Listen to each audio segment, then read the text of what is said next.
Hello everyone and welcome to a very nice game from the Moscow Interzonal tournament of 1982. It's a game from round 4 and today is a rest day in the Fischer-Sozin World Championship, so I decided to check out a nice classic, and as usual I was just, minding my own business, strolling around Twitter, and I saw this very nice photo posted by Douglas Griffin saying that here these two very nice gentlemen, Dragoljub Velimirovic and Ulf Andersson, are analyzing their game, and look at who is spectating the game. You have Efim Geller on the right, also in the back Garry Kasparov, Borislav Ivkov on the back right, and in the front right you have none other than former world champion Mikhail Tal, also protector of this channel. I'm sure you guys have heard of him.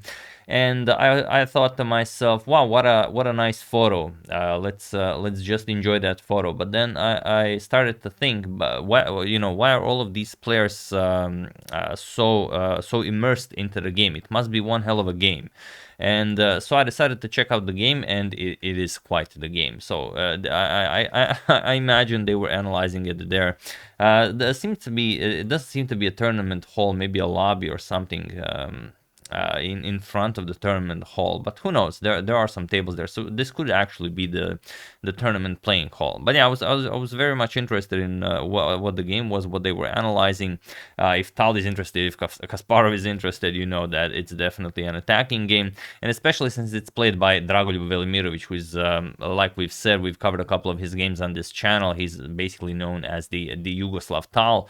And Ulf Andersson, I mean, he's an incredibly strong Swedish Grandmaster. He was known to be one of the hardest players ever to defeat. He was a master of endgames. He was just an absolute mastermind in rook endgames.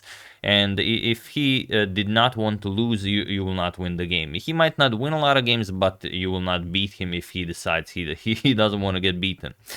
So it's definitely an interesting clash of style, something you would expect, maybe in their prime between Mikhail Tal and former world champion Tigran Petrosyan. Something of the sort. But yeah, let's check it out. It's an incredibly complicated game, and luckily nowadays we have the luxury of just turning on the engine. But even with powerful engines, like for this game, I used the Stockfish 15 version powered by NNUE neural network at some depth 40. So the lines are nicely analyzed, and it's still very, very unclear. So I mean, they probably spent like maybe even 2 hours analyzing this position, all of them, and what they found, well, we can only we can discuss, but we can't really know. Maybe it's written somewhere, maybe someone published something on it. I just haven't found anything of the sort. But yeah, let's check it out. It's quite a brutal game. I'm sure you guys will enjoy it. Let's dive straight into it. So Moscow Interzonal 1982. This is round 4. Dragoljub Velimirovic versus Ulf Andersson. Velimirovic opens with pawn to e4, as you might expect from the Yugoslav Tal. We have pawn to c5 going for the Sicilian defense. Knight f3, knight to pawn to d6, and now pawn to d4. Striking in the center, captures, and now knight to f6. We have pawn to knight to c3, and now you might expect, okay, maybe a knight off, but not. In this game we have pawn to e6, this Havening variation, bishop to c4, the Fischer-Sozin attack, and now pawn to a6. And here we have bishop to b3. This is always a useful move. I remember when I first started learning about chess, I had a book by Bobby Fischer, and of course every game where he played against this line of the Sicilian, he played the Sozin attack. And I always was very intrigued by this bishop to b3 move, but it's incredibly useful, as this bishop can get attacked very easily. If b5 comes, it's going to come with tempo, you're going to have to move the bishop. Then b4 comes with tempo, you're going to have to move the knight, you might lose the pawn. Also queen to c7 might attack it with tempo. So it's best to just tuck it away to safety right away. And okay, pawn to b5, we have castles, and now bishop to e7. We have pawn to f4, and now bishop to b7. In terms of correctness or the strength of the moves, because this is 1982, these are all today's engine moves. So these guys knew what they were doing, don't worry. Bishop to e3 and now pawn to b4, challenging the knight here. We have pawn to e5 and b captures on c3. We have e captures on f6, bishop captures and now b captures on c3. So okay, we get some pieces traded, castles by Andersson, and now queen to d2, developing the queen and connecting the rooks. We have queen to c7, putting more pressure on that c3 pawn, and now comes rook a to d1, and this rook a to d1 deserves a lot of attention. Like I said, the analysis for this game might take a bit longer, but the lines are just exquisite. So the idea is, what happens if pawn to f5 here? And of course, an attacker like Velimirovic definitely thought about this, but it's so complicated. I mean, so many things can happen. Look at this, pawn to e5, and now look at this, bishop to g5. You know, what is happening in this position? Point is that if you capture on d4, then white can capture on f6. And if g captures, now queen to h6, already with the threat of rook f4, rook to g4 checkmate with queen to g7. So black will be able to save himself from checkmate, and it will be some draw after rook to e8, rook to f4, now threatening rook to g4, rook to e4. Now saves the day. For example, captures, and queen captures on f6, and it's a wild position, but you will hold. It's nothing to worry about. The queen covers the f7 square. So it's fine. The idea is that after pawn to f5 and e5 and bishop to g5, you don't go for e captures on d4. Black has this very nice knight to d7. And now already it's very hard to find good lines. Look at this, knight to e6 attacks the queen, and here you really should capture that knight. F captures, now threatening all sorts of nasty discoveries. Queen to b6 check, bishop to e3 blocking check, attacking the queen, and now knight to c5. You move the knight, block the bishop's attack towards the queen. Now e7 with check, you cannot capture on b3, the knight is pinned like we said. Rook to f7, and now look at this, rook captures on f6, beautiful stuff. G captures, and now queen to f2. Putting pressure on that f6 pawn because the rook is pinned, and also now you're putting pressure on the knight, and you don't have to worry about as long as the queen was on d2, the knight isn't really pinned. The knight can capture on b3, and then the white queen gets attacked as well. So after queen f2, let's say queen c7, queen to g3 check, king h8. Now you have to capture, there's really nothing better. Bishop captures, and now queen captures on e7. You're gonna go back, something like bishop to c4, but now black pushes d5 and black survives the attack. Black is perfectly fine here. Most likely even better if bishop to f1, knight to e4 attacks the queen, puts pressure here. It's well, a very, very comfortable position for black. So that's why not f5 right away. Velimirovic prepares it with rook a to d1, as all great attackers do. And now the position is a bit different, and you should meet this with pawn to d5. Point being that if d5, f5, now e5 is much, much different. But in the game, Andersson played knight to d7, and now Velimirovic goes for it. Pawn to f5. And it is now, as of move 16, that this position has never been reached again. So let's see how Andersson defends, as he is a very, very strong defender. We have pawn to e5, and now knight to e6, again attacking the queen and the rook. So f captures, we have pawn captures on e6, now again attacking the knight, threatening all sorts of nasty discoveries, and now knight to c5. Here in this line, d5 is better. Point being that after d5, you give up the knight here, e captures on d7, queen captures, and now white really doesn't have all that much. He either leaves black with this incredible center, or he has to trade. Bishop captures, queen captures, and then everything just gets traded off the board. Captures, and now let's say rook f to c8. White is up a pawn, but it's a double c pawn. You already have a rook on the c file, the bishop controlling this diagonal. White will not be enjoying any extra pawns on the c file. So this is, well, objectively best. But in the game, knight to c5 was played, and now he gives Velimirovic a little bit of a chance here. Pawn to e7 with check. And okay, the rook is attacked, so you have to move it. Rook to f7, and he goes for the line. Rook captures on f6, but now we don't have g captures on f6. Instead, we have knight captures on b3. As the queen is still on d2, so it makes sense to throw in this knight captures on b3 move. You eliminate the bishop, and you don't really care, because if g captures, then there's queen captures on d6, and look at this now. The queen is hanging, and the rook here is also attacked. So you're going to have to capture here. Rook captures on d6, and now if knight captures on b3, it doesn't really matter. Just rook to d8 check, and there's no saving this position. Now, if you trade, white just gets a queen into the game. If you do nothing, again, e8 is queen. So you're not going to be able to capture on b3. You're going to have to go king to g7 or something, but then just bishop captures on f7, king captures, bishop captures on c5, and the e7 pawn is protected because of all the nasty discoveries here. So you will just resign here. So okay, after rook captures on f6, knight captures on b3 first. This is very important. This is the only move that does not lose by force, presumably. Rook captures on f7. Look at this, sacrificing the queen.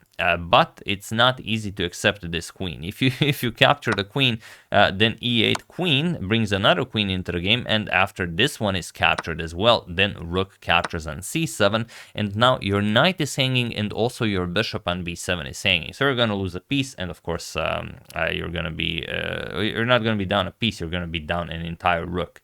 So okay, after rook captures on f7, king captures on f7 by Andersson. Again, he's playing all the best defensive moves, and this is the position where you really have to figure out how to approach it. Do you go for something? You have to move the queen. Your queen is hanging. Do you play queen d3? Do you capture the knight, or do you play queen to f2 with check and try and mount some sort of an attack? So there's merit to all of these moves, but we're gonna discuss only a few of them. So c captures on b3. It makes sense. If you can capture the knight, why not capture it? Then comes king captures on e7, and now after queen d3, going after the h7 pawn, there's queen c6, and black has a lot of counterplay here already, threatening checkmate. Rook to d2, and now rook to f8, getting that inactive rook into the game, and you don't really care about any pawns hanging on h7. If queen captures on h7, doesn't really matter, just queen to e4, and centralizes the black queen very nicely, puts pressure on the bishop, and this is never even an option. If you capture here, then you're just not defending enough stuff. So queen captures on g7, let's say king's going to go to e8, and now white is without a move. There are too many threats. So the queen has to keep an eye on checkmate. The bishop here is hanging, and where do you move the bishop? That's the real question. You move the bishop to f2, then comes queen to b1 with check, and you're out of squares. You have to block with something, and you will just get checkmated once the black queen gobbles up everything. So you can't go for that. After rook to f8, you're going to have to play c4, and then, okay, the game continues. You're going to play rook to f7 now, add the defense across the 7th rank. Let's say pawn to h4, pawn to h6, now queen to g6, and you get something like this, where it's maybe white can push for more than a draw, but it's very, very unclear. You would have to really find unique solutions here. So, okay, after king captures on f7, c captures on b3 was not played. Queen to f2 with check by Velimirovic, and now comes king captures on e7. Now, it seems like you don't have to go to g8, so king captures on e7, grabbing that pawn. And now, this is the moment where the magic happens. It's very hard to figure out what to play here. I can ask you guys to pause the video here and try to figure out the only winning move, and that's exactly what I'm going to do. So feel free to pause the video and find the winning idea for white while I give you a couple of seconds.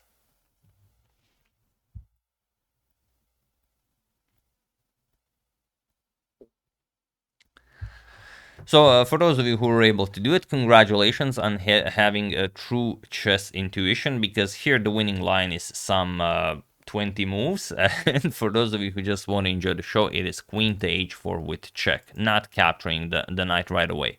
The thing is, you have to play queen to h4 check, and after the king moves, now you capture the knight. But now it's different, as you'll see what happened in the game, because now after queen c6 threatening checkmate, you're gonna play queen g4, and after queen d7 offering a queen trade, queen to h5 check, and after g6 queen to h4, still keeping an eye on this diagonal, and after queen to c6, again threatening checkmate, now you're gonna play queen to f2 once you've created some weaknesses here, and after queen to e4, a wonderful centralizing move by black, bishop to g5. Now you control this diagonal as well, and now black, although black still controls this diagonal, there's really no good way to threaten anything. For example, if rook to c8, you're going to play c4, and now if king to d7, because there really aren't any more active moves from black, you have to try and hide your king to the queen side. Now you start the attack. Queen f7 check, king to c6, and now bishop to e7. Beautiful stuff here, just going after the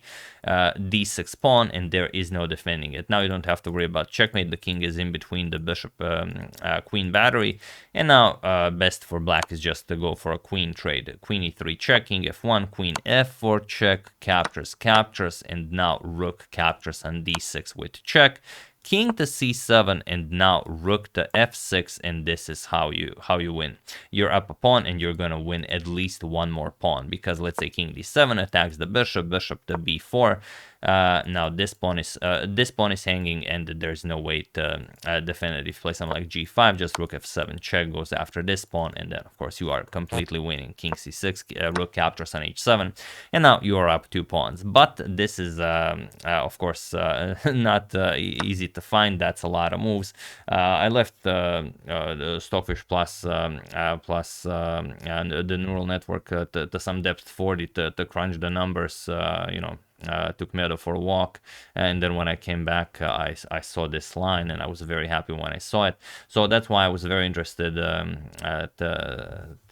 maybe try and find out how much of it were the former world champions able to find on the board. I mean, you have great attackers like Velimirovic, Tal, Kasparov. Probably they saw a lot of lines. But in the game, Velimirovic did not go for this check first. He played c captures on b3 first, and this is one very, very important tempo. Now comes rook to f8. And now it's different. We have queen to h4 check, king to e8, but now the rook is already on f8, so there's an extra defender here.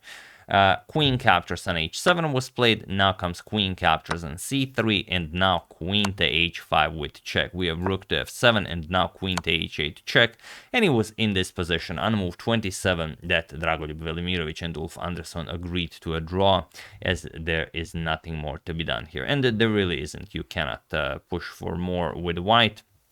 After rook to f8 attacks the queen h5 check, rook to f7, there's no way to add any pressure. You don't have time for rook f1. The bishop on e3 is hanging. You first have to tend to your bishop, and well, there's just not really no good square for it. If you play something like bishop to c1, then already queen to c2 is winning for black. Look at this, attacking the rook now.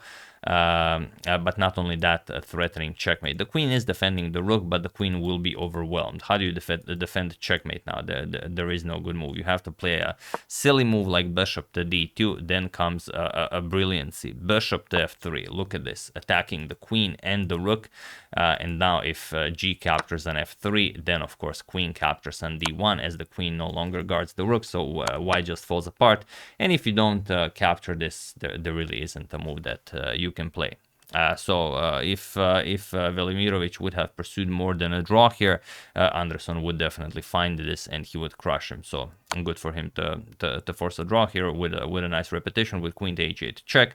But yeah, you've seen how much stuff there was, how much was played, how much wasn't played, and that's why when I saw this photo, I was like, wow, that must be one hell of a game if great attackers like these guys gathered around trying to unwind everything that's happening and solve the positions. I mean, absolutely crazy stuff.